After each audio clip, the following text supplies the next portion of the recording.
آج کی ویڈیو میں بات کریں گے خواتین کرکٹ ورلڈ کپ کے دوسری سیمی فائنل میچ کی، جہاں بھارت نے آسٹریلیا کو شکست دے کر تاریخ رقم کر دی۔ یہ میچ نیوی ممبئی کے پاتل اسٹیڈیم میں کھیلا گیا۔ آسٹریلیا نے پہلے بیٹنگ کی اور زبردست آغاز کیا۔ لچفیلڈ نے 119 رن کی شاندار اننگز کھیلی، جبکہ ایلس پیری نے 77 رن بنا کر ٹیم کو 338 رن تک پہنچا دیا۔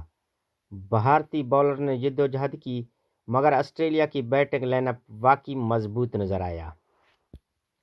لیکن ناظرین، جب بھارت بیٹنگ کے لیے اترا تو جیسے سب کچھ بدل گیا تھا۔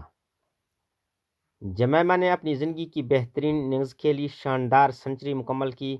اس کے ساتھ ہرمن پریت کور نے ٹیم کو سہارا دیا اور دونوں نے مل کر ہدف کا تعاقب نہ صرف آسان بنایا بلکہ آسٹریلیا کو حیران کر دیا۔ بھارت نے صرف 5 وکٹوں کے نقصان پر ہدف حاصل کر کے سب کو چونکا دیا۔ جیسے ہی آخری شاٹ باؤنڈری پار گئی، پورا گراؤنڈ خوشی سے گونج اٹھا۔